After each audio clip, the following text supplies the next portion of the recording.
This clip is brought to you by SaveWithConrad.com.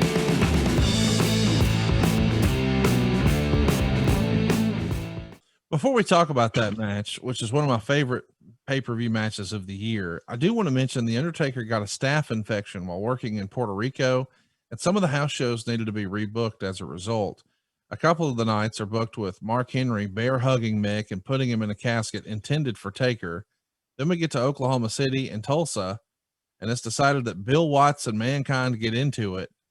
Who was that put together by? It feels like this has your fingerprints on it, but it's sort of an interesting deviation from what was probably originally booked. Well, we just needed a kind of a local hook, something that would be short and sweet, and would capture the emotions of our live audience and so responses and so forth. And Cowboy was that living legend that lived there. It's like going to Pittsburgh and we're going to do something with Bruno type deal. You go to the local hero, and Watts was a legend. He was an icon in that territory. He was a walking tall Cowboy Bill Watts, and people knew that. We're not sure how Cowboy is going to fare with Mankind, but we do know that he's not going to run. We do know that he will fight, and it's going to be most interesting. So I had no issues with that booking. I thought it made sense. We're looking for somebody. I said, well, how about Cowboy? Makes sense to me. Right. And of course, it's a payday involved. And Bill's a longtime pro wrestler, and we know what motivates pro wrestlers: paydays. Remember, Conrad, when somebody tells you, some of your people, anybody, it's not really about the money, Conrad. I just want to do mortgages. Bullshit. Right. It's all about the money, baby. And as it should be. That should be your motivator, because it's a different game every day. I love, part of my life that I enjoyed the most was being a commission salesperson. I always found it to be challenging and kind of a daunting task. And I can see why people have done sales jobs like that for their entire adult life, because it's a stimulant. And the fact that the better they do, the more product knowledge they have, and the more money they're going to make. And that's what always, when you're born poor and you grow up poor, it's funny how the money, how much a part of it, how it plays in your life.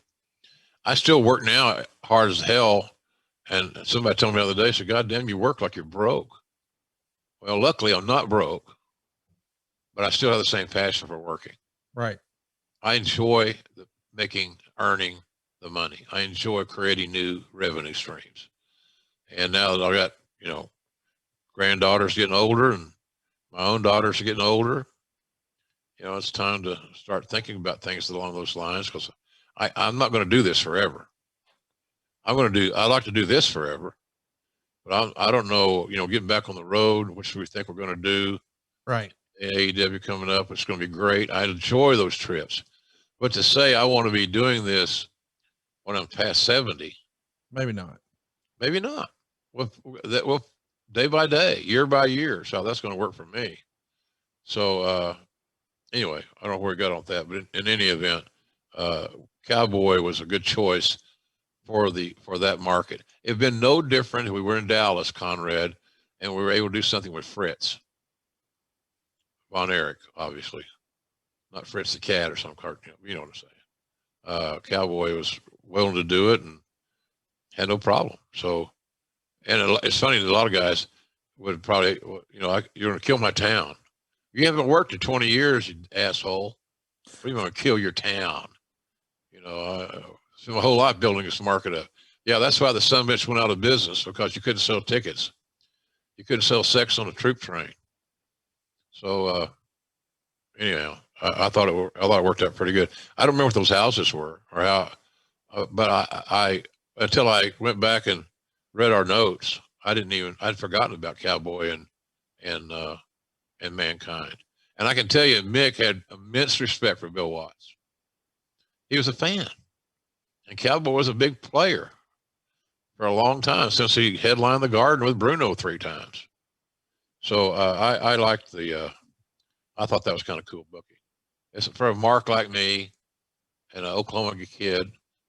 See the guy that broke you in get another payday and get the adulation from the crowd. It was pretty damn cool for me.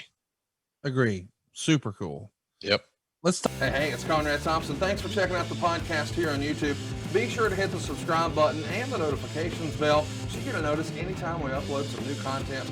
And go save yourself some money right now. If you're in a 30-year loan or you have credit card debt, it's not a matter of if I can save you money. It's a matter of how much. Find out right now for free at SaveWithConrad.com.